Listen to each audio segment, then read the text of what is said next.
எங்களுக்கெல்லாம் அவர் வந்து முதலாளி.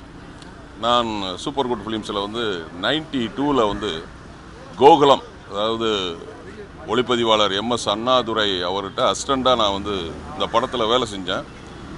எனக்கு ஒரு நாளைக்கு அப்போ வந்து 30 ரூபா சம்பளம் கொடுத்தார் முதலாளி. அதே நிறுவனத்தில் 2004 அவருடைய பையன் ஹீரோவாக அறிமுகமான ஜித்தன் படத்தில் நான் வந்து ஒரு சின்ன வேஷம் நடிச்சிருக்கிறேன். 2005 வந்து இப்போ இருக்கிற நம்ம CM விஜய் சார் கூட திருப்பாச்சி அப்படின்னு ஒரு படம், அதில் வந்து நடித்தேன். அது சார் தான் தயாரிப்பாளர். அதன் பிறகு 2014 விஜய் சார் நடித்த ஜில்லா படத்துலேயும் நான் வந்து ஒரு சின்ன வேஷம் நடிச்சிருக்கிறேன். ஸோ எங்களுக்கெல்லாம் வந்து ஒரு கடவுள். எனக்கு ஒரு 35 இயக்குநர்களை வந்து தமிழ் சினிமாவில் அறிமுகப்படுத்தியிருக்கிறார்.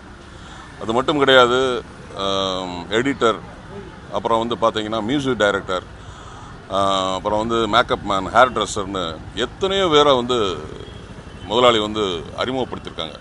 சௌத்ரி முதலாளி. இப்போ கூட நான் வந்து விஜய் சார் இப்போ போயிட்டு உள்ளேருந்து வெளியே வரும்போது நான் வந்து சாரை பார்த்து பேசினேன். ரொம்ப அழுதுகிட்டே தான் சார் வந்தாங்க. ஏன்னா விஜய் சாருக்கு வந்து சினிமாவில் ஒரு வித்தியாசமான கதை உள்ள ஒரு படத்தை கொடுத்த தயாரிப்பாளர் வந்து சார் தான். அது இயக்குனர் விக்ரமான் சாரோட பூவே உனக்காக. அதன் பிறகு தான் வந்து அவர் வந்துட்டு பார்த்தீங்கன்னா அவர் தமிழ்நாடு முழுதும் லேடிஸ்கிட்ட ரீச் ஆனது வந்து அந்த படம் தான், பூவே உனக்காக. ஸோ சார் துல்லாத மனமும் துள்ளும், அப்புறம் வந்து ஜில்லா, ஷாஜகான் அப்படின்னு ஒரு நிறைய படங்களில் வந்து சார் விஜய் சார் நடிச்சிருக்கிறாங்க.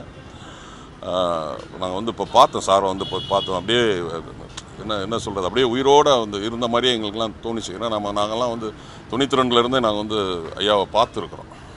ஸோ வந்து அவருடைய ஆத்மா சாந்தி அடையணும். அவங்க குடும்பத்தாருக்கு எங்கள் சார்பாகவும் எங்களுடைய நடிகர்கள், இயக்குநர்கள், திரைக்கலைஞர்கள் அத்தனை சார்பாக ஆழ்ந்த இரங்கலை தெரிவிக்கிறோம்.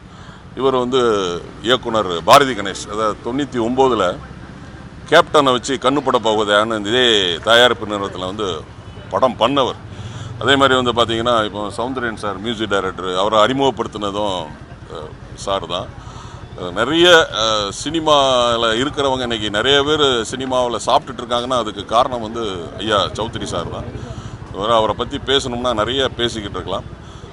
அவருடைய ஆத்மா சாந்தி அடைய இறைவனை வேண்டிக்கிறோம். நன்றி.